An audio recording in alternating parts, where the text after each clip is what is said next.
Hello everyone, my name is Ian Murphy, and today we're going to go ahead and continue with Chapter 7 of Ariel Toaf's Blood Passover. Let's begin.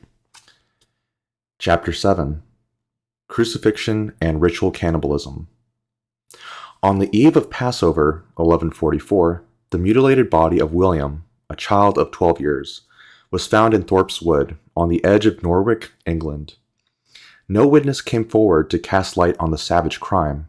The child's uncle, a cleric by the name of Godwin Strutt, publicly accused the Jews of the crime in a diocesan synod held a few weeks after the discovery of the body. The body of the victim of Thorpe's Wood, where it had been initially buried, was taken to the cemetery of the monks shortly afterwards, near the cathedral, and became the source of miracles. A few years later, between 1150 and 1155, Thomas of Monmouth, prior to the Cathedral of Norwich, reconstituted with plentiful details and testimonies the various phases of the crime, allegedly perpetuated by local Jews, and prepared a detailed and extensive hagiographic report of the event. These were the origins of what is considered by many to have been the first documented cases of ritual murder in the Middle Ages, while for others, it is the source of the myth of the blood libel accusation. The latter considered Thomas to have been the inventor and propagator of the stereotype of ritual crucifixion, soon to be rapidly disseminated not only in England but in France and the German territories as well, fed in the information relating to the now famous tale of the martyrdom of William of Norwich by the Jews in the days of Passover. William was an apprentice tanner in Norwich and came from an adjacent village. Among the shop's clients were a few local Jews who are thought to have chosen him as the victim of a ritual sacrifice to be performed during the days of the Christian Easter.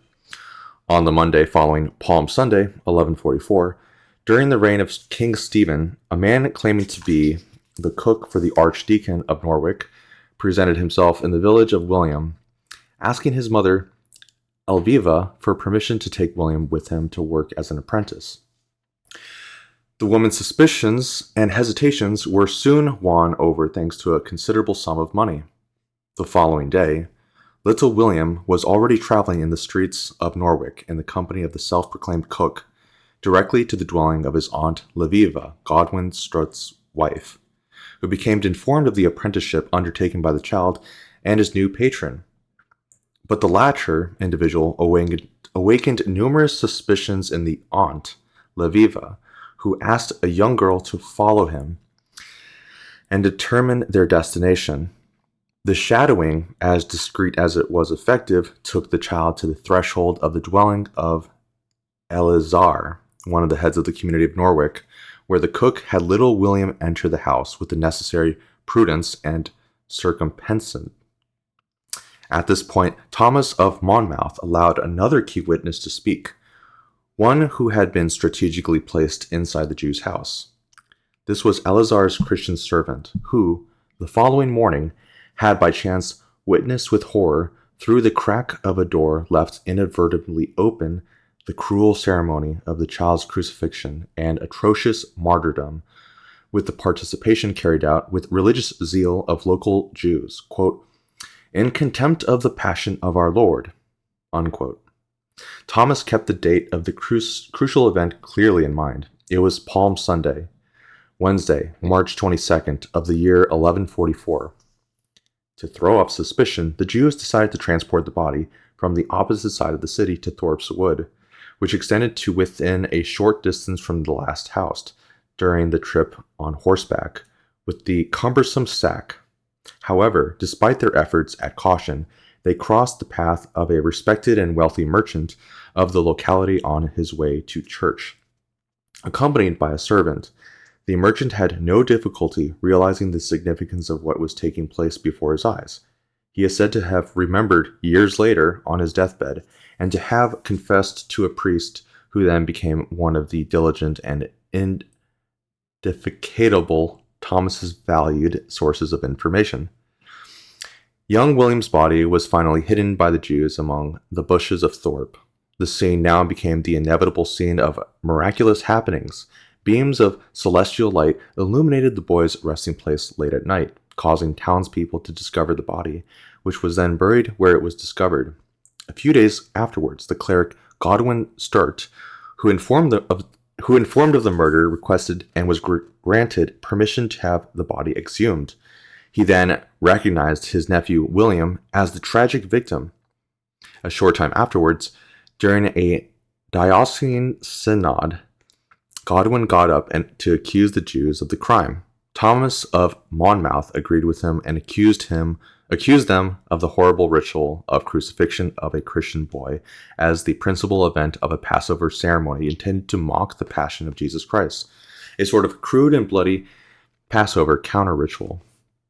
The conclusion of the matter turned out to be anything but a foregone conclusion, particularly in comparison with the numerous similar cases occurring over the following years, in which the Jews considered responsible for the horrible wickedness met a cruel fate.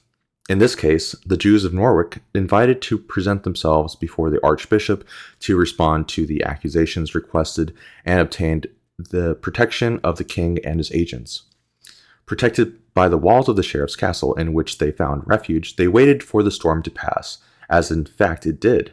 In the meantime, little William's body was taken from the ditch in Thorpe's Wood to a magnificent tomb, usually reserved for monks, in a sheltered spot behind the cathedral, and began as anticipated to work miracles, as only a martyr worthy of being proclaimed a saint possibly could.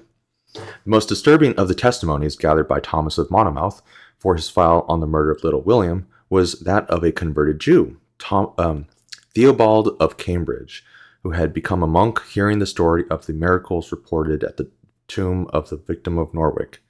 The convert revealed that the Jews believed that to bring redemption closer, and with it their return to the promised land, they sacrificed a Christian child every year, quote, in contempt of Christ, unquote.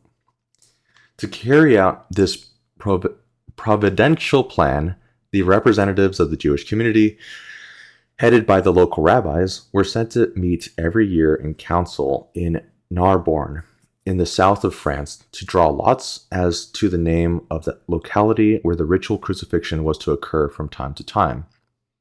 In 1144, the choice fell by lot to the city of Norwich, and the entire Jewish community was said to have adhered to that choice. Theobald's confession has been considered by some to constitute the origin of the ritual murder accusations of Norwich, which was then collated, accompanied by suitable documentation by Thomas of Monmouth. The ex-Jewish monk was probably alluding to the Carnival of Purim, also known as the, quote, Carnival of the Lots, unquote, which in the Jewish calendar precedes Pesach, Passover, by 1 month, since the macabre lottery was said to have taken place every year on Purim.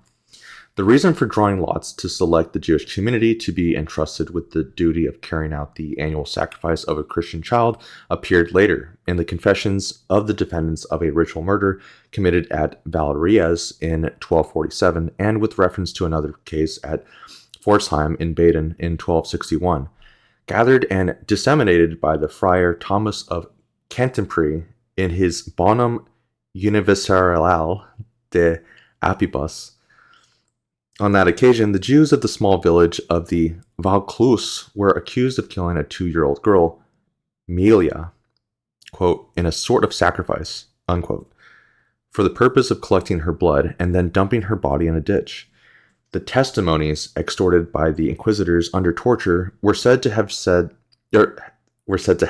that, quote, it is a custom of the Jews above all, wherever they live in large numbers, to carry out this practice every year, particularly in the regions of Spain, because there are a lot of Jews in these places, end quote. It should be noted that Narbonne, mentioned by the converted Jew, Theobald of Cambridge, as the meeting place of the representatives of the Jewish communities for the annual Passover lottery, held to select the location of the next ritual homicide, was in France, but belonged to the Mark of Spain.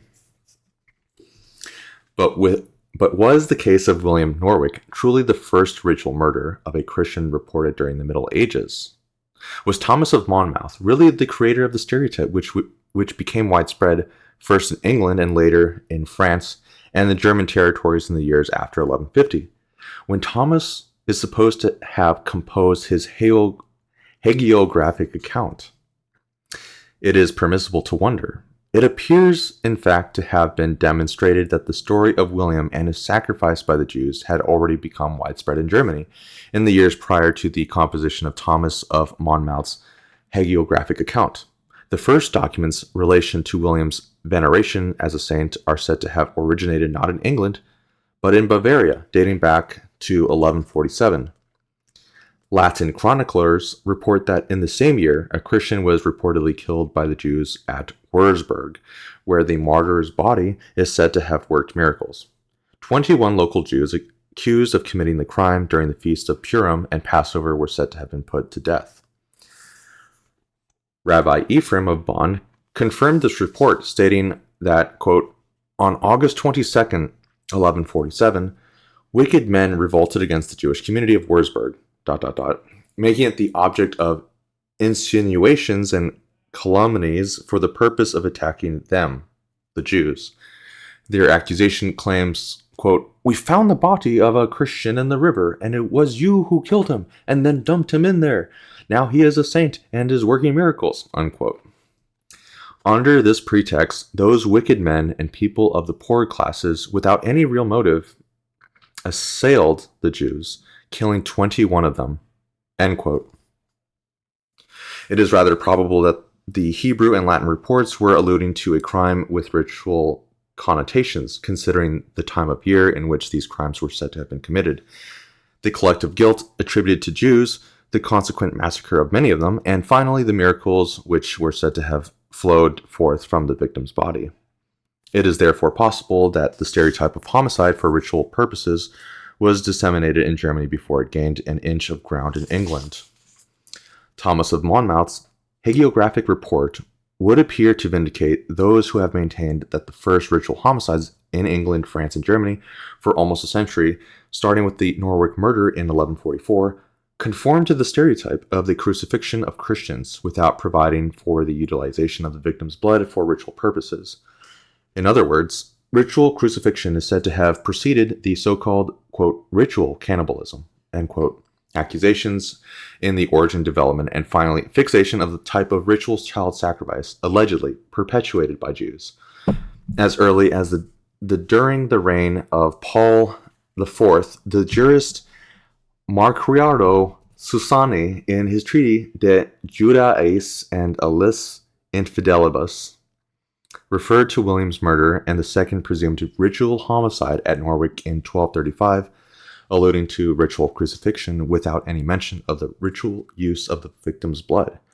But if we examine the matter more closely, a careful reading of Thomas and Monmouth's text might point to other possible conclusions.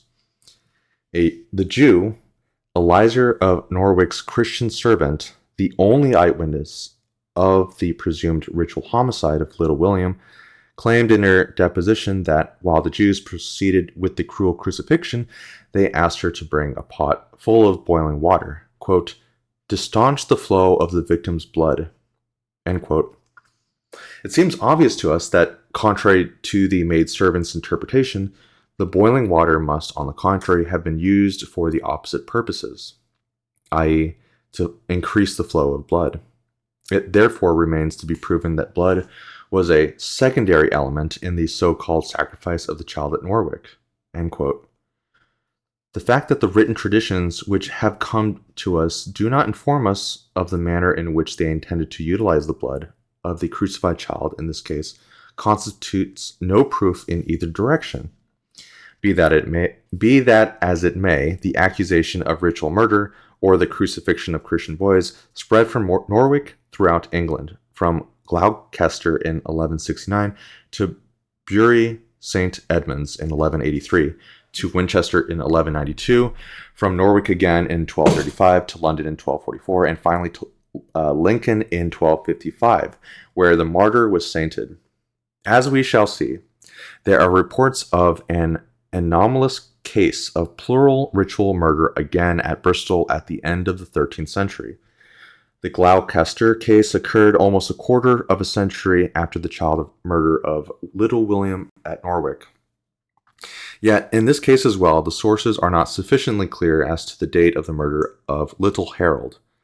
John Brompton's chronicle speaks generally of an anonymous boys crucified by Jews near Gloucester in 1160, while the Peterborough Chronicle, although confirming the crucifixion, places the crime during the days of Passover of the following year. The author of the history of St. Peter's Monastery at Gloucester seems more precise and better informed, reporting the killing of a child named Harold, referring to him as a, quote, glorious martyr in Christ, end quote, and stating that the crime was committed in 1168 by Jews who were said to have thrown the body into the Severn River. The body of an 8-year-old child, Hugh, in the bottom of a well owned by Copino, a local Jew, at Lincoln in the summer of 1255, the judge, John of Lexington, hastened to establish precise analogies with the Norwich murder a century before. The victim had been abducted by Jews, tortured, and crucified, exactly as in Little William's case. In those days, the great affluence of foreign Jews into the city of Norwich, of modest size, seemed to confirm that something big was in the works, and the link with Hugh's disappearance and killing was something more than a mere working hypothesis. The marriage of Rabbi Benedict's daughter, held there at that time, did not appear to deserve serious consideration by anyone wishing to demonstrate any other theory, but it was necessary to call upon the principal defendants, Copino, who, rather than respond to the accusations, was to confirm them.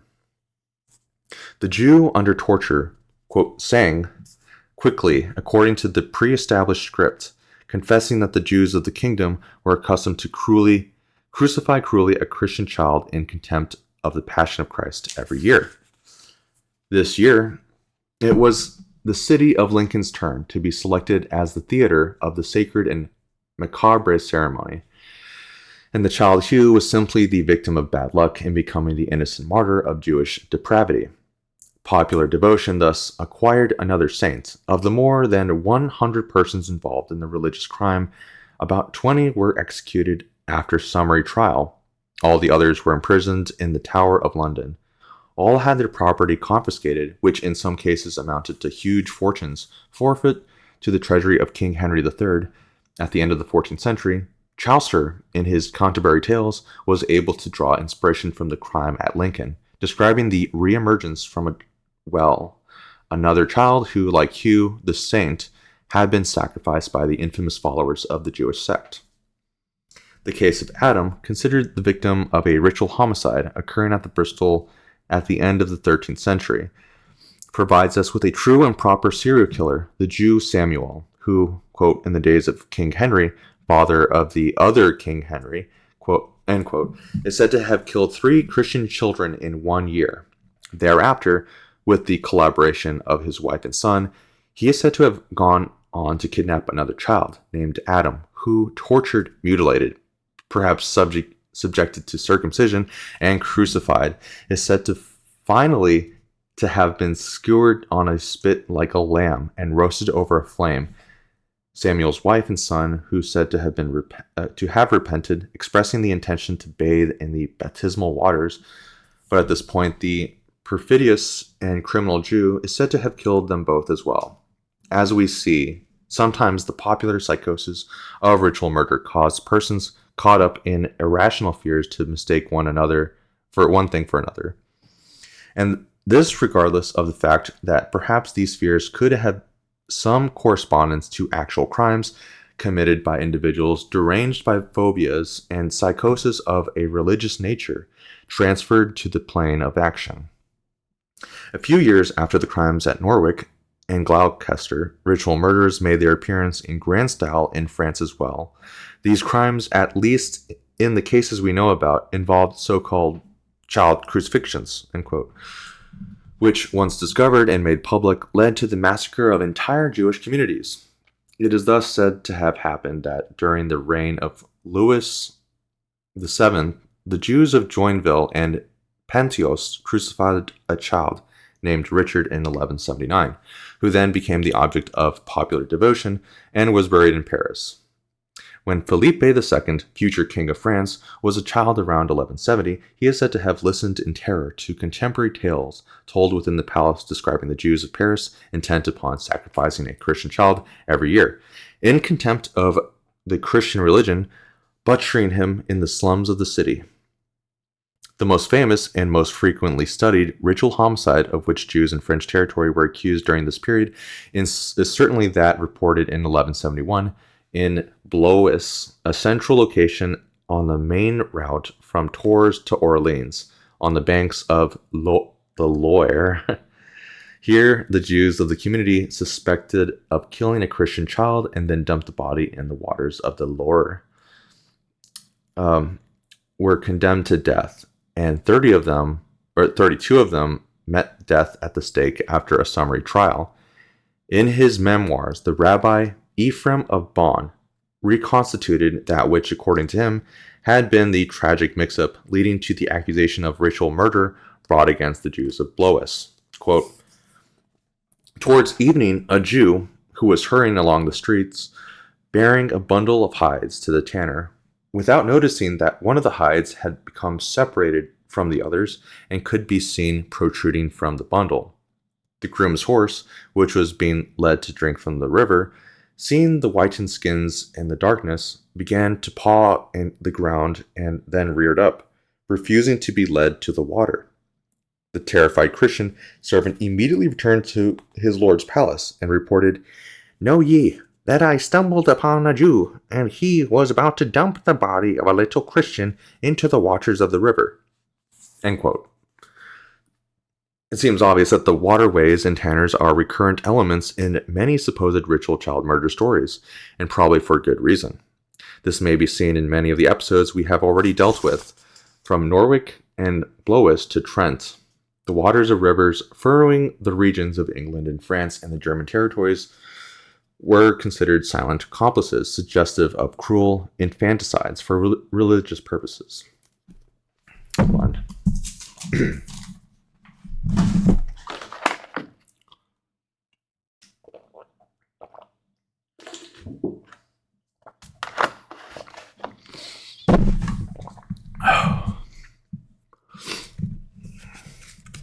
In 1199, the upper waterways of the Rhine near Cologne were the scene of a presumed ritual murder, which was immediately punished with the usual massacre of all those considered responsible. Some Christians, traveling on a boat going upstream, discovered the lifeless body of a girl lying on the banks in the midst of Beauport. The perpetrators of the crime were soon identified. A short time later, as it happened, a group of Jews were observed on board a barge moving slowly in the same direction, while their other companions controlled its movements by means of ropes fixed to the bank. Their fate was sealed. Captured without hesitation, they were hurled into the turbid waters of the Rhine, where they drowned miserably. On a previous occasion, in 1187, the Jews of Magonza were accused of a ritual homicide and forced to swear that, quote, "they were not accustomed to sacrifice a Christian on the eve of Pesach," end quote. The Jewish Passover, a few years later in 1195, it was the turn of the Jews of Spira to be accused of killing a young Christian girl. Justice was soon done. The Jewish district was sacked by an infuriated mob, while the rabbi of the community, Isaac ben Asher, was lynched, together with 8 other Jews, and their houses and the synagogue burnt down.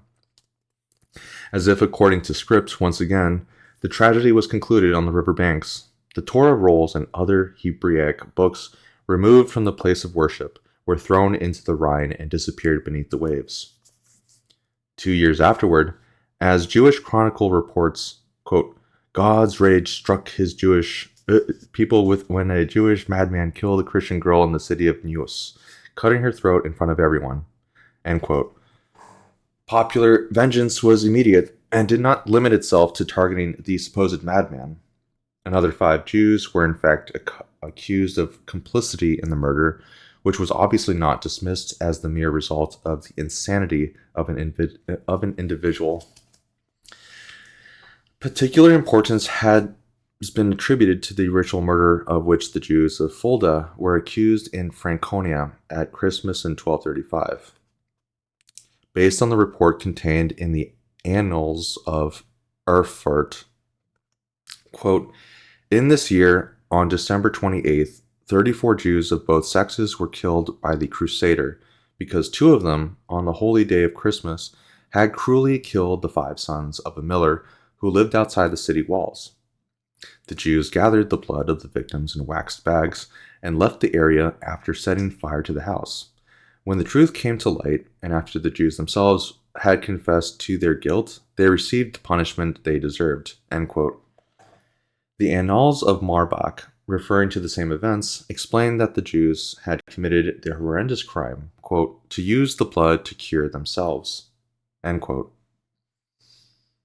Based on this unusual annotation, some people have identified the crime at Fulda as involving the birth of a new motive, intended to explain and characterize these religious child murders, so-called ritual cannibalism. If, previous to this time, the Jews had been accused of crucifying Christians, at least during the Passover period, in contempt of the Passion of Christ, without the blood of the victims being attributed any particular significance, starting in Fulda in 1235, the blood presumably consumed by the Jews for ritual, magical, or curative purposes is said to have assumed a decisive and almost exclusive significance. The myth of the crucifixion of the Christian children is said to have arisen from the fertile imagination of Thomas Monmouth as a result of the murder of little William of Norwich in 1144. The myth of ritual cannibalism, on the other hand, is said to have originated in the Fulda murder in 1235.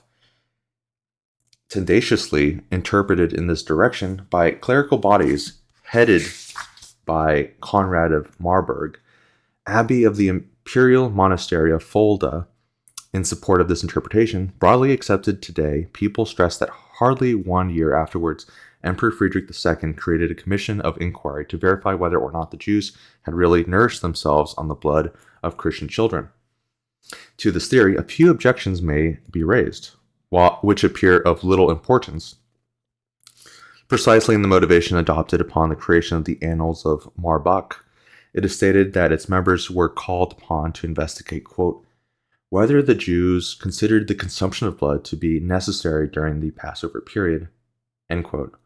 We now know that the presumed ritual murder at Fulda was committed during the Christmas period and not at Easter, a sign that the German emperor, although unaware of these recent facts, was thinking of the supposed ritual murders committed in the localities of Germany on Passover Eve, when the ritual use of the blood was presumed, even if unverified. Secondarily, the allegation that the Jews of Fulda collected their victims' blood, quote, to cure themselves, end quote, does not necessarily indicate oral indigestion and therefore a form of ritual cannibalism. We have, in fact, seen that according to the prosecutors and sometimes even according to the defendants themselves, the Jews used blood reduced to powder to heal wounds, such as the circumcision wound, to staunch hemorrhages of various kinds, and to spread upon the body and face for purposes of exorcism. If these considerations are of any value, then the specific relevance of Fulda as the birthplace of supposed ritual cannibalism should certainly be revised, without prejudice to the fact that the ingestion of blood in the Passover celebrations was thereafter to become an increasingly recurrent and explicit motive in the accusations and trials. It was Thomas de Canteprie, 1201 through 1272, who supplied his theological interpretation of the significance of attributing the value placed upon Christian blood by the Jews as the result of some prodigious and infallible medication. According to the friar of the monastery of Canteprie, in the outskirts of Cambrai, the Jews were the heir of the curse falling upon their ancestors, guilty of crucifying the Redeemer. Jewish blood was irremediably polluted with an inextinguishable source of physical and moral suffering. The only infallible therapy for such horrors and painful infirmities lay in Christian blood, which was transfused into their bodies in order to cleanse them. The confirmation of this inexceptional truth Thomas found, as might have been foreseen, in the zealous confessions of a learned Jew, recently purified by the sacred waters of baptism. This Jew is identified by some of the famous convert Nicholas Donin, responsible for the great bonfire in the Talmud in Paris in 1242, and perhaps linked to the anti-Jewish polemics following the ritual homicide at Fulda.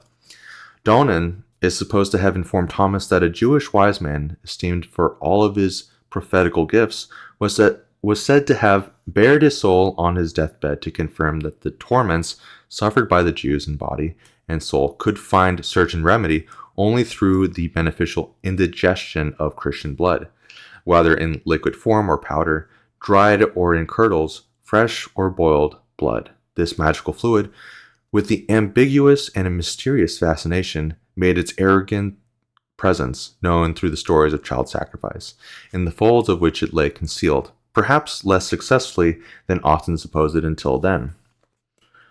Ritual murder accusations became more widespread, from Forsenheim to Baden in 1261 to Bacharach in 1283 and Magazona in the same year to Troyes in France in 1288. These crimes generally involved child murders in which the method was not emphasized at times. They still involved crucifixions, as in the Northampton cases of 1279, and Prague in 1305, and perhaps that of Chinon in Thuringia in 1317. The sellers of Christian children to Jews to enable them to carry out their horrendous sacrifices were generally beggars, both men and women, who had few scruples when it came to earning a few coins, or unscrupulous nannies and wet nurses or unnatural parents.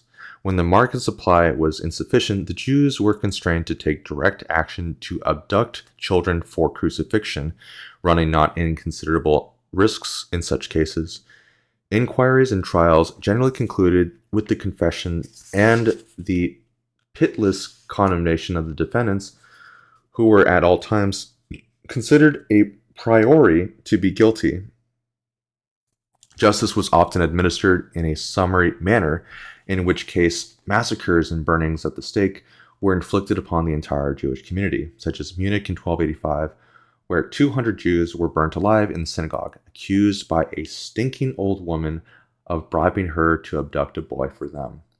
Another supposed ritual murder was recorded in the same Bavarian city in 1345. The use of blood by Jews for ritual purposes was explicitly mentioned in many cases, but not always in connection with Passover. Oh my goodness, I don't know if I can pronounce this word. Kloster Chronic of Zawitl refers in the year 1293 to a ritual murder accusation brought against the Jewish community of southern Austria on the banks of the Danube, and mentions blood as the motive for the crime. Quote, "The Jews of Krems had obtained a Christian boy, and from those of Brunn, they therefore killed him in the cruelest manner to obtain his blood." End quote. Thus, in the analogous case reported at Uberlingen in Baden in 1332, the chronicler John of Winterthur revealed that the victim's parents had observed, quote, "signs of incisions in the internal organs and veins," end quote, of the body. In the Passover period of 1442, a blood accusation struck the small Jewish community of Lanes in the Val Pusteria, a city located on the confines between Kärnten and the Tyrol. The martyred body of a 3-year-old girl named Orsa, a baker's daughter, was found in Canal. Wounds and punctures observed on the body led people to believe that they had been inflicted to drain the victim's blood. It was therefore foreseeable that popular rumor would immediately conclude that the crime was one of ritual child murder committed by the enemies of Christ. The Jews arrested without delay and interrogated with the usual coercive methods, admitted the crime, which is said to have taken place among the wine kegs in the cellar of Samuel's house on Good Friday. The child had been purchased by the Jews from a beggar, a certain Margarita Prastchutlin, who was arrested and taken to jail. She quickly confessed. The trial was summary. Samuel, the principal defendant accused of ritual murder, was suspended from the wheel and burnt. Giuseppe, the old man, the probable spiritual head of the small Jewish community, was hanged. Finally, the beggar woman, guilty of the abduction of little Orsa, was burnt on the wheel, together with 2 former Jewesses, obviously considered accomplices in the crime. These tragic events, however, came to a happy and conforming conclusion, consisting of the baptism of 5 Jewish girls, 4 women, and 1 male, to be exact. The only problem, although of a secondary importance, regarding the so-called martyrdom of Ursula Poch is the fact that the report lacks any contemporary documentation. The first document relating to a crime at Lanes and Easter of 1442 consists of a posthumous report drawn up in 1475 at the request of Giovanni Hinderbach, Bishop of Trent. We shall therefore have to wait until the beginning of the 18th century to encounter the first hagiographic reports relating to Ursula and her tragic death. Moreover, the attentive reader will not fail to notice the analogies, perhaps not accidental, relating to the involvement of Hinderbach, famous because of the Trent case. The name of the principal defendant in both cases is Samuel Mossi, the old man of Trent, corresponds to Giuseppe, the old man of Lanes. Women appear to play a major role in both cases. Finally, Hebraic ritual cannibalism during the Passover period, in this case committed on the person of an innocent girl, is poorly suited to the stereotype, which insists that the child martyr must be a boy, upon whom circumcision may be practiced during the cruel and homicidal ceremony. A few years afterwards, in 1458, a murder accusation, probably for ritual purposes, was brought against the Jews of Chambéry in Savoy. On April 3rd of that year, during the first night at Pesach, 2 Christian brothers, Leta, 12-year-old, and Mikel, aged 5, were mysteriously killed after having been seen traversing the Jewish quarter at nightfall.